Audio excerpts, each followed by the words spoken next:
Okay, for just finished first day in pads. Really was not much different than the last couple days, other than it was probably about 20 minutes or so, 20, 25 minutes of live.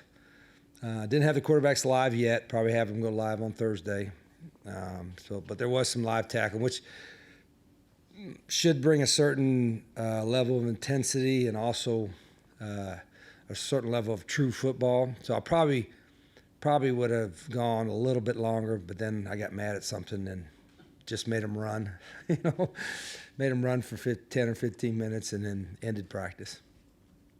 So, Rich, once you get pads on, how long before you determine if they're as physical as you want to be? Do you have to get to scrimmages or? Well, I hope it doesn't take a whole lot, but there was, and that wasn't the reason I got upset at the end. But there's way too many moments of softness, and I think sometimes it's not everybody all the time, and it's not the same guy all the time. But it can't ever be allowed, and I just sometimes our guys don't even realize that they're being soft. You know what I mean? I don't want to say it's in their DNA. It's just their version of going hard, and ours hasn't quite measured up all the time. So when you say soft, is it not hitting people correctly, or is it not being the tempo? Not What's your definition? all of the above. Just going hard, being physical. You know, we don't tackle. We're not tackling low. We're not cup blocking low. So everything's up high, and and I don't want cheap shots. Nothing like that. And the guys understand that, but there should be some collisions or some sounds of collisions. And up front, the O-line and D-line, sometimes look like they're tango dancing instead of playing football. And it's. I didn't eat a big breakfast because that's good, because there's certain things that might make you lose your breakfast. But I still like our guys. I like our team. I think they're very conscientious, and I think tomorrow I'm not going to change the scale. Tomorrow we'll be in shorts, but Thursday when we go full pads, I think it'll improve a notch, and then hopefully Saturday when we scrimmage, which Saturday is really when we got to get after it, we'll take another step. Anything you try to do as the head coach to try to bring a little bit more of that physical toughness and aggressiveness out of them at this point, and can't? You mean other than yell? I mean, if that's what works. Yeah, that's. I don't think I don't think you always have to yell. I do, but it's because that's kind of way I coach, I guess. But other coaches, they have to coach to their personality. You can get it. There's not one way to coach. I'm kind of loud. Other coaches are a little bit more cerebral, and that's fine as long as whatever you got to do to get results.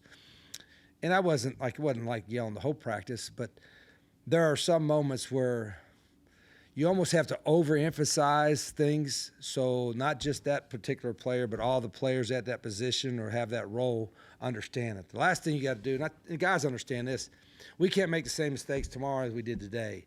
Some of the things that are egregious, like in the football sense, not in the life sense, but some of the things that are egregious in the football sense, we really got to make a point out of, because everybody's got to understand that part of it. Like running the route at the wrong depth or something like that. You'll correct it, and hopefully they'll get corrected.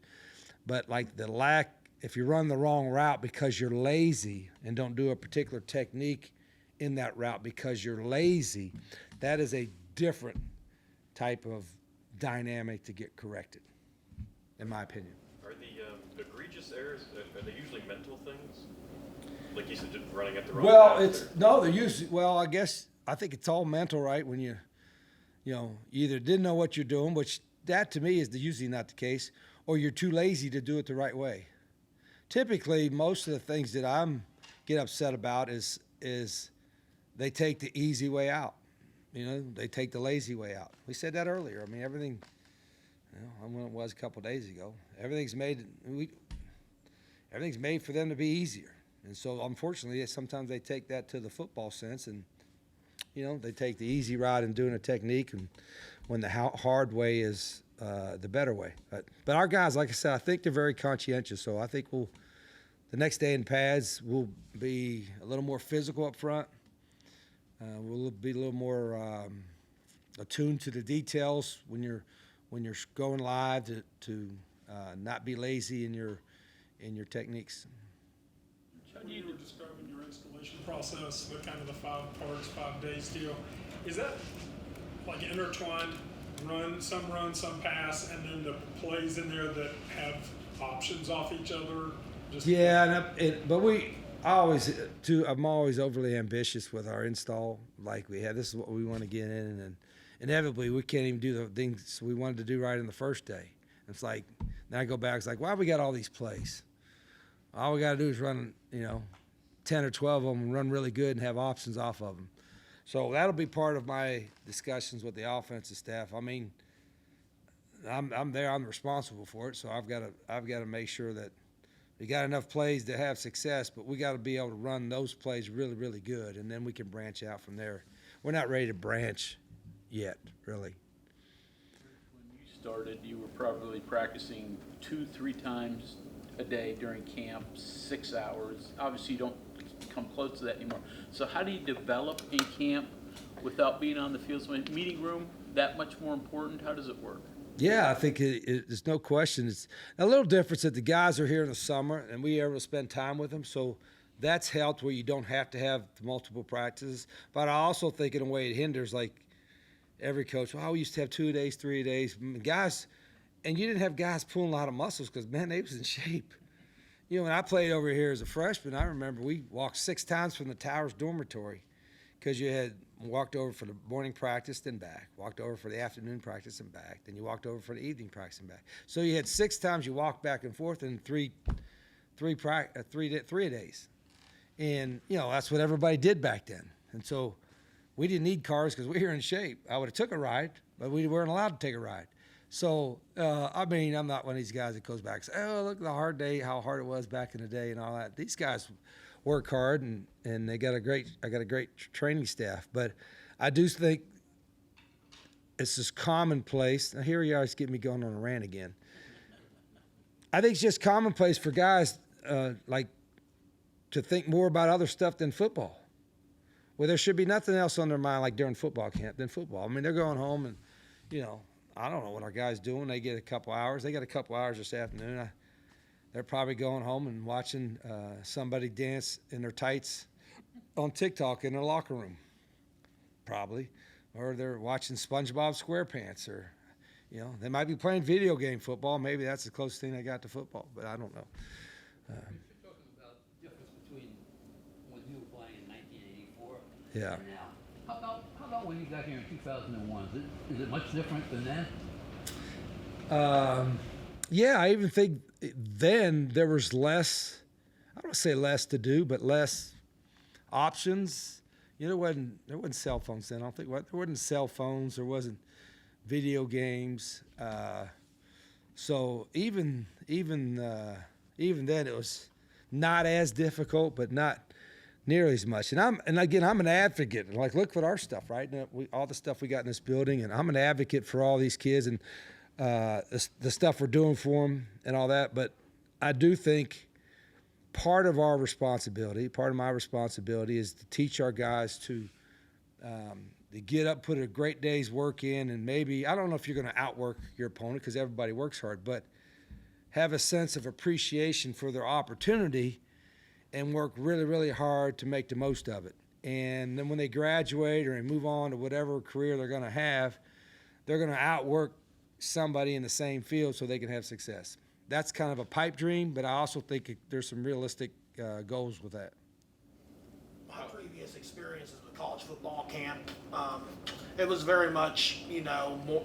Is that Aldous and Broadus football you're talking about? Yes, sir. Okay. Like 7, 8 a.m. to midnight, pretty much full between meetings, lifting, practices. Do you still keep it that way, or do you give it? Yesterday, we don't lift every day now during camp, but yesterday they met and lifted in the afternoon, and at night we had a walkthrough and meetings, and so they're here most of the day. But it's like, I'm sorry, it's not a grind, from 7 to 8, whatever. People say, oh, it's a grind. No, it's not like working 2 shifts in the coal mines back to back, or, being a police officer on call for 5 straight days, no break, or even somebody that comes in and works in maintenance for 8 straight hours. So they're not working 7 or 8 straight hours, you know what I mean? But I do think our guys have a pretty good work ethic. So I'm not saying that they don't have it. I'm just saying when we try to push them to up that, you know, it's foreign to a lot of them. And I want it to be not foreign to them from now until the rest of their careers. And I'll give a shout out to Pat McAfee. I mean, Pat's one of my guys, and Pat's hugely successful, you know, at everything he does.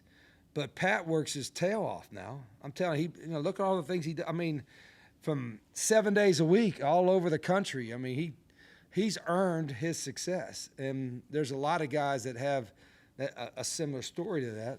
And that's what me. And I'm saying Pat learned that from us, but you know, some of that mentality I think he got from here, and the rest of it he developed himself, and he's hugely successful because of it. Do you have to teach that every off season, or the longer you're at a place, does that culture become ingrained and its players kind of right? You hope that the longer they're with you, they actually help you teach that culture. You know, the veterans. Like right now, I guess there's a guy or two that came with us from Jack State that could maybe say they were a veteran in the system a couple years. But even those guys, I had to get on a little bit. So you hope that helps grab those guys help the new guys coming in. So always the first year's always the hardest. You know, that's just common sense. What will prove to you when you turn it up a notch? When I ain't got to yell, I ain't got to blow my whistles much. When I ain't got to run them after practice, you know, it's Oh, this was good, man. I feel good. You know, people say you like to yell. No, I like to win, and I shouldn't yell as much as I do, and I'll try to get better at that, but I can't make any promise. I would, like I said, if I'm doing this, you guys get me on a rant every day. If I'm doing the same rant a week from now, I'm gonna have some serious concerns. Do you feel better about your offensive line depth at this point? No. I don't feel better about any depth, but I don't feel better about anything. Does that answer your question? Other than the fact, I like my team, but I just don't feel better about where we're at. So we got time. Like, what's your perception? How good are you normally at knowing what you have? Like last year, you thought you may have been a little bit better, and you lost your first 3. Are you normally pretty good at knowing what you are? If I look back, and I keep my notes, and if I look back, I think I got my notebook from last August. If I look back at my notebook from last August after practice 6, I probably had the same notes on there. Raquel will probably tell you she was there at every one of them. It was probably around the same spot. You know, a lot of new guys, a little frustration here and there, a little optimism, and that's kind of where we're at. Like I got a little frustration, I got some optimism, so I'm like, okay, that's probably where it was at the year before that, and probably in 2005 and 2003 and 2001, everywhere else. Can you talk a little bit? Got news yesterday. Linebackers going to be added through the portal, and you were talking yesterday about potentially adding a running back or 2. Yeah. What's navigating the portal process during camp like? Finding who's out there, if they're eligible, what the interest is, and do we want to try to bring them in now? So there's a bunch of guys in the portal, but there's a running back or 2. There might be an old lineman or 2 that we're looking at. And I've told my recruiting staff, just keep looking. You know, it's hard to add now. They'll be so far behind. But, you know, we have some concerns about depth at certain positions, and we got to make sure we're addressing it. No specific names required, but does that mean you have some players that were on the roster to start camp? I could tell you, but then I'd have to shoot you. No, and there's names. I mean, I know who they are, but there's until you will know if we add anybody, they're here. You know, I mean, it ain't like the possibility they're here. You know, you'll see them out practice. Based on last year and some of the changes you said you probably had to make, like going back and making sure that history doesn't repeat itself in preparation, right? You don't start 0-3.